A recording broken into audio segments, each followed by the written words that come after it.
আসসালামু আলাইকুম। কেমন আছেন সবাই? নিশ্চয়ই অনেক বেশি ভালো আছেন আপনারা। আজকে আপনাদের সাথে খুব ছোট্ট একটা গল্প শেয়ার করব। সে অনেক আগের কথা। একটা বনে পাশাপাশি দুটো গাছে দুটো পাখি বসবাস করত। একটা চিল আর একটা ছিল ঘুঘু। ঘুঘু পাখির বাসা ছিল পাশের গাছে ছোট্ট একটা ডালে, আর চিল সে একদম সবচেয়ে উঁচু ডাল যেটা সেটাতে তার বাসা ছিল। তার বাসা যেহেতু সবচেয়ে উঁচুতে, তার অহংকার অনেক বেশি ছিল।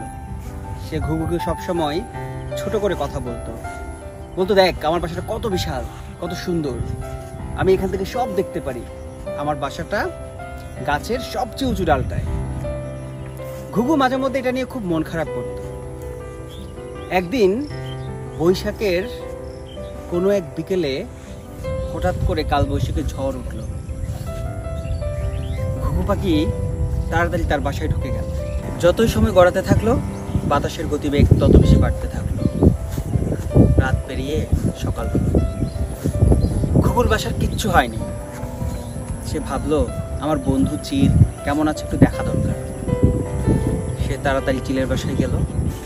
দেখে কালবৈশাখীর ঝড়ে চিলের বাসা তছনছ হয়ে গেছে, ঘর হারা হয়ে গেছে চিল।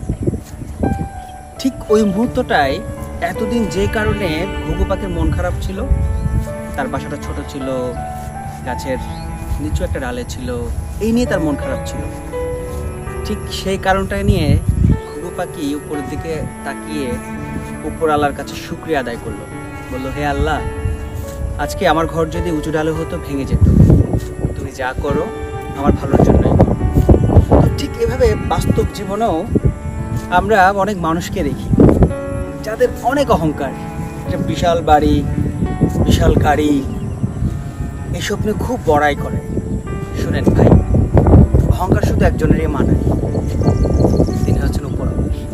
মানুষকে মানুষ ভাবতে শিখুন, চারপাশটাকে ভালো রাখুন, সুন্দর পৃথিবীটাকে আরো সুন্দর করুন। সবাই ভালো থাকবেন।